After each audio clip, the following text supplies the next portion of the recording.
Hello दोस्तों, कैसे हैं आप लोग। आई होप आप लोग बढ़िया होंगे। दोस्तों, आपकी तैयारी कैसी चल रही है। अभी एग्ज़ाम तो हुआ नहीं है आप लोग का ड्रोन टेक्नीशियन ड्रोन पायलट का। तो ड्रोन टेक्नीशियन का मैं क्वेश्चन कराए थे, तो मैं आपको सेट नंबर 2 लेकर चलता हूं, और वहां पे मैं आपको भी यहाँ पे भी 75 क्वेश्चन कराऊंगा, फिर आपको सेट नंबर 3 भी कराऊंगा। तो चलिए दोस्तों, आज की इस वीडियो में हम आगे बढ़ते हैं बिना किसी देरी का। तो चलिए दोस्तों, डिले इसलिए हो गया क्योंकि जो है मेरा भी CA टेस्ट चल रहा है। तो अभी मैं कॉलेज में यहाँ पे काउंसलिंग के लिए आया था, तो इसलिए डिले हो गया। तो आज मैं आपको वीडियो प्रोवाइड कर रहा हूँ। तो चलिए दोस्तों, आपको बिना किसी समय लेते हुए आपको वीडियो को शुरू करते हैं। तो चलिए दोस्तों, हमारा पहला प्रश्न है, ड्रोन को कैसे संतुलित करें। तो ड्रोन को संतुलित करने के लिए क्या करना पड़ेगा।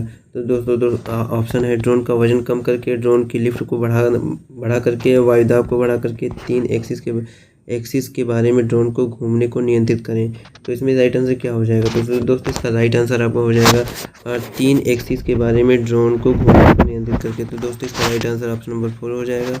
चलिए दोस्तों, अगला क्वेश्चन आगे बढ़ते हैं। अगला क्वेश्चन हमारा है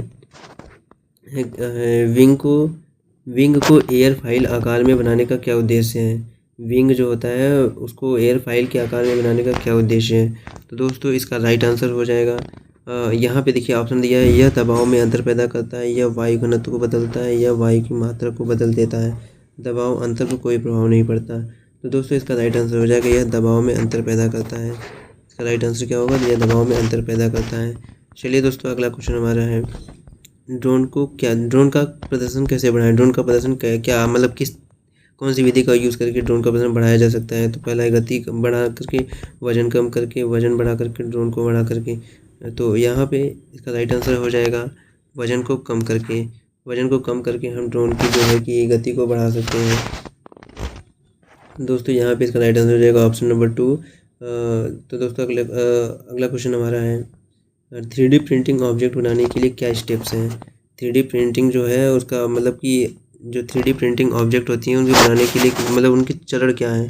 पहला है design, sliding printing, sliding design, export print, slicing, think make food, और चौथा है स्लाइसिंग थिक प्रिंट एक्सपोर्ट। तो इसका राइट आंसर क्या हो जाएगा दोस्तों, पहले डिज़ाइन किया जाता है, फिर स्लाइसिंग की जाती है, फिर प्रिंट किया जाता है, फिर तब जा कर के लास्ट में एक्सपोर्ट किया। तो राइट आंसर इसका हो जाएगा ऑप्शन नंबर ए दोस्तों हो जाएगा। चलिए अगला क्वेश्चन आगे बढ़ते हैं। अगला क्वेश्चन हमारा है क्वेश्चन नंबर 5, 3D ऑब्जेक्ट बनाने के लिए किस सामग्री का उपयोग किया जाता है।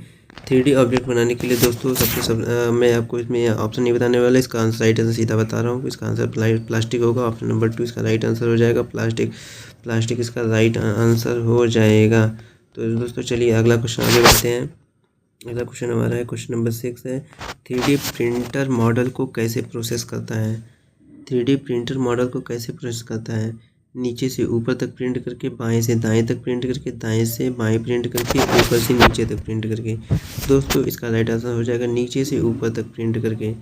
इसका राइट आंसर क्या होगा, नीचे से ऊपर तक प्रिंट करके जो है होगा। 3D प्रिंटर मॉडल जो है काम करता है नीचे से ऊपर तक। तो दोस्तों, चलिए अगला क्वेश्चन हमारा है क्वेश्चन नंबर 7, प्रिंटर से पहले क्या जांच करनी चाहिए। प्रिंटर से पहले हम मतलब प्रिंटिंग से पहले जब हम प्रिंट करने जाएँ उससे पहले हम क्या जांच करनी चाहिए। सपोर्ट हटाना चाहिए, 3D कैड डेटा की जांच करनी चाहिए, ढीले पदार्थ को डी पाउडर करना चाहिए, भाप को मजबूत करने के लिए बाइंडिंग में डुबोएं। तो सबसे इसका राइट आंसर दोस्तों हो जाएगा 3D कैड डेटा की जांच करनी चाहिए। तो राइट आंसर इसका हो जाएगा option number 2, 3D CAD data की जांच करना।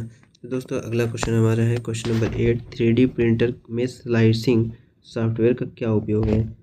तो यहाँ पे दोस्तों इसका ऑप्शन है, STL फाइलिंग को M कोड में बदलने के लिए, STL फाइल को G कोड में बदलने के लिए, प्रिंट का आकार और प्लेसमेंट तय करना, ऑब्जेक्ट के मापदंडों को दर्ज करने के लिए। तो दोस्तों, इसका राइट आंसर हो जाएगा STL फाइलों को G कोड में बदलना। तो यहाँ पे दोस्तों हो जाएगा STL फाइलों को G कोड में बदलना। इसका राइट आंसर हो जाएगा ऑप्शन नंबर 2।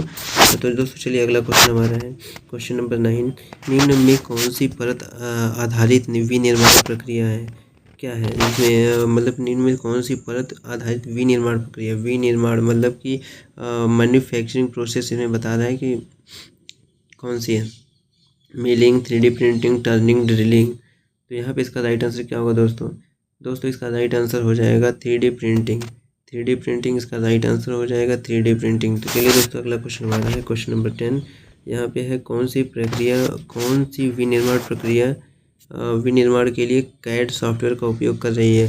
कैड सॉफ्टवेयर के लिए किसका उपयोग किया जाता है। दोस्तों ऑप्शन है नजलिंग, दूसरा ऑप्शन है ग्राइंडिंग, तीसरा ऑप्शन 3D प्रिंटिंग और चौथा ऑप्शन है या फार्मिंग। दोस्तों इसका राइट आंसर क्या हो जाएगा। दोस्तों इसका राइट आंसर हो जाएगा option number 3D printing. 3D printing का राइट आंसर होगा। 3D प्रिंटिंग कैड सॉफ्टवेयर का उपयोग किया जाता है विनिर्माण प्रक्रिया में। तो चलिए दोस्तों अगला क्वेश्चन हमारा है question number 11। 3D printing machine file का प्रारूप क्या है। 3D प्रिंटिंग मशीन जो है उसका फाइल का प्रारूप क्या है। तो दोस्तों यहाँ पे है आपका ऑप्शन है PRT, SRT, STL और IGES है। तो इसका राइट आंसर हो जाएगा STL इसका राइट आंसर हो जाएगा। 3D प्रिंटिंग मशीन फाइल का प्रारूप STL होता है। चलिए दोस्तों अगला क्वेश्चन हमारा है क्वेश्चन नंबर 12 में क्या है प्रोटोटाइप क्या है। प्रोटोटाइप क्या है। किसी उत्पाद का मॉडल, किसी उत्पाद का अंतिम डिज़ाइन, उत्पाद के विचार और कैड मॉडल। तो दोस्तों 12 का राइट आंसर क्या हो जाएगा। 12 का राइट आंसर हो जाएगा किसी उत्पाद का मॉडल। किसी उत्पाद का मॉडल इसका राइट आंसर हो जाएगा। प्रोटोटाइप क्या है। प्रोटोटाइप मतलब होता है किसी उत्पाद का मॉडल। तो चलिए दोस्तों हमारा 12 नंबर का राइट आंसर हो जाएगा ऑप्शन नंबर 1। तो चलिए दोस्तों हमारा अगला क्वेश्चन है क्वेश्चन नंबर 13। किसी जॉइंट को सोल्डरिंग करने के लिए किस बंधन सामग्री का उपयोग किया जाता है। तो यहाँ पर गाइस इसका राइट आंसर क्या होगा। इसका राइट आंसर दोस्तों ऑप्शन में है क्या है ऑयल, फ्लक्स, एसिड, ग्रीस। तो यहाँ पे किसी जॉइंट को सोल्डरिंग करने के लिए बंधन सामग्री के लिए फ्लक्स का उपयोग किया जाता है।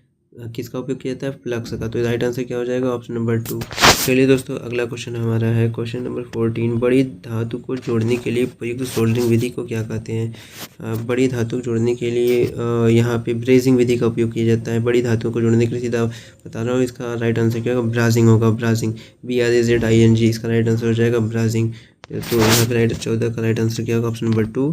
चलिए दोस्तों अगला क्वेश्चन हमारा है जॉइंट को सोल्डरिंग करने के लिए कौन से स्टेप महत्वपूर्ण है। जॉइंट को सोल्डरिंग करने के लिए कौन सा महत्वपूर्ण मतलब इंपॉर्टेंट स्टेप बताना है। जॉइंट की सफाई भी की जाती है लेकिन सब महत्वपूर्ण क्या है। सबसे पहले है जॉइंट को गर्म करना होता है। जॉइंट को गर्म करना, जॉइंट को सोल्डरिंग के लिए जो सोल्डरिंग करने के लिए महत्वपूर्ण स्टेप है वो जॉइंट को गर्म करना होता है। तो राइट आंसर ऑप्शन नंबर 1 हो जाएगा। चलिए दोस्तों अगला क्वेश्चन हमारा है क्वेश्चन नंबर 16 का हो जाएगा सोल्डरिंग स्टेशन में इस्तेमाल की जाने वाली तापमान की सीमा क्या है। तापमान की सीमा यानी कि यहाँ पे ये 150 से 145 445 है और 445 से 600, 600 से 800, 800 से 1000। तो राइट आंसर हो जाएगा 150 से 450। सोल्डरिंग स्टेशन में इस्तेमाल की जाने वाली ताप की सीमा जो है वो है 150 से 450 तक। चलिए दोस्तों ये हमारा राइट आंसर हो जाएगा ऑप्शन नंबर 1। अगला क्वेश्चन हमारा है सोल्डरिंग प्रक्रिया में रोसिन फ्लक्स कब पिघलता है। रोसिन फ्लक्स कब पिघलता है। सोल्डर के बाद पिघला देता है। जब सोल्डर पिघल रहा होता है, सोल्डर के दौरान पिघल रहा है, जब सोल्डर गर्म किया जाता है। सोल्डर जब गर्म किया जाता है तो इसका राइट आंसर क्या हो जाएगा। तो दोस्तों इसका राइट आंसर हो जाएगा option number D when the solder is heated, जब सोल्डर गर्म किया जाता है। तो चलिए दोस्तों अगला 17 का राइट आंसर हो जाएगा ऑप्शन नंबर 4। अगला क्वेश्चन है हमारा इलेक्ट्रॉनिक घटकों को सोल्डर करने के लिए इस्तेमाल किए जाने वाले फ्लक्स का नाम क्या बताना है। फ्लक्स का नाम दोस्तों यहाँ पे इसका राइट आंसर हो जाएगा रोसिन। यहाँ पे इसका राइट आंसर क्या हो जाएगा दोस्तों रोसिन हो जाएगा। रोसिन इलेक्ट्रॉनिक घटकों को सोल्डर करने के लिए इस्तेमाल की जाने वाली फ्लक्स का नाम जो है वो रोसिन है। चलिए दोस्तों अगला क्वेश्चन हमारा है क्वेश्चन नंबर 19। इलेक्ट्रॉनिक सर्किट घटकों को सोल्डरिंग करने में फ्लक्स का क्या उद्देश्य है। फ्लक्स का हमको उद्देश्य बताना है। ऑक्साइड परत को गठन करें, सोल्डरिंग कूलिंग समय सोल्डरिंग को पिघलने का तापमान बढ़ाएं, धातु की सतह पर ऑक्साइड परत भंग करें। तो 19 का राइट आंसर क्या हो जाएगा। 19 का राइट आंसर हो जाएगा ऑप्शन नंबर 4 धातु की सतह पर ऑक्साइड परत भंग करना होता है। ये ऑप्शन नंबर 4 का राइट आंसर हो जाएगा ये। चलिए दोस्तों अगला क्वेश्चन हमारा है क्वेश्चन नंबर 20। सोल्डरिंग गतिविधि करने से पहले ऑक्साइड की मोटी परत को कैसे हटाया जाता है। ऑक्साइड की मोटी परत को कैसे हटाया जाता है। तो यहाँ पे दोस्तों इसका राइट आंसर क्या होगा घर्षण विधि का। दोस्तों अपघर्षण है, ध्यान रखिएगा इसका आपको यहाँ पे अपघर्षण इसका ये है अपघर्षण विधि है, यहाँ पे ध्यान रखिएगा अपघर्षण है। चलिए दोस्तों अगला क्वेश्चन है हमारा 21। सोल्डरिंग उपकरण में गर्म हवा उड़ाने की सुविधा है। तो 21 का जो है सोल्डरिंग ऑप्शन है soldering iron, soldering station, D soldering station, web soldering machine, temperature. देखो यहाँ गर्म हवा उड़ाने के लिए बात की जाए तो डी सोल्डरिंग स्टेशन का राइट आंसर हो जाएगा। 21 का हमने बताया कि डी सोल्डरिंग स्टेशन हो गया। अब हमें क्वेश्चन 22 है, अगर हवा उड़ाकर सोल्डर किए गए जॉइंट को ठंडा किया जाता है, अगर हवा उड़ाकर सोल्डर किए गए जॉइंट को ठंडा किया जाता है तो उस पर क्या दोष आएगा। तो यहाँ पे गाइस ऑप्शन है पुअर वेटिंग पिट्स और ओइड, और ड्राई सोल्डरिंग जॉइंट, और डन ग्रेनी सरफेस। 22 का राइट आंसर क्या हो जाएगा, ये ऑप्शन नंबर 3 हो जाएगा, ड्राई सोल्डरिंग जॉइंट। इसमें उस पर दोष आ जाएगा, ड्राई सोल्डरिंग जॉइंट का दोष आ जाएगा। चलिए दोस्तों अगला क्वेश्चन हमारा है 23 में यहाँ पे के चित्र में दिखाया गया सोल्डरिंग आयरन पिट का नाम बताना है। ये जो है ऑप्शन नंबर हो जाएगा, ये जो दिख रहा है ये कोनिकल शेप है, तो इसका यहाँ पे राइट आंसर क्या हो जाएगा, कोनिकल हो जाएगा। यहाँ पे ये कोनिकल आयरन टिप का नाम पूछा है ना, तो कोनिकल हो जाएगा। चलिए दोस्तों अगला क्वेश्चन हमारा है 24 है, कौन सा घटक धारा में किसी भी परिवर्तन का प्रतिरोध करता है। 24 तो इसका है डायोड, रेजिस्टर, इंडक्टर, कैपेसिटर। तो दोस्तों यहाँ पे कौन सा घटक धारा में किसी भी परिवर्तन का विरोध करता है, तो ये आपने दोस्तों पढ़ा होगा V बराबर IR। तो धारा का विरोध करेंगे, यहाँ पे इसको ले आएंगे तो ये आपको धारा का मान बढ़ेगा तो R का मान घटेगा। तो यहाँ पे दोस्तों इसका राइट आंसर क्या हो जाएगा, रजिस्टर। यहाँ पे हो जाएगा राइट आंसर हो जाएगा रजिस्टर। तो यहाँ पे 24 का जो है राइट आंसर क्या होगा, रजिस्टर।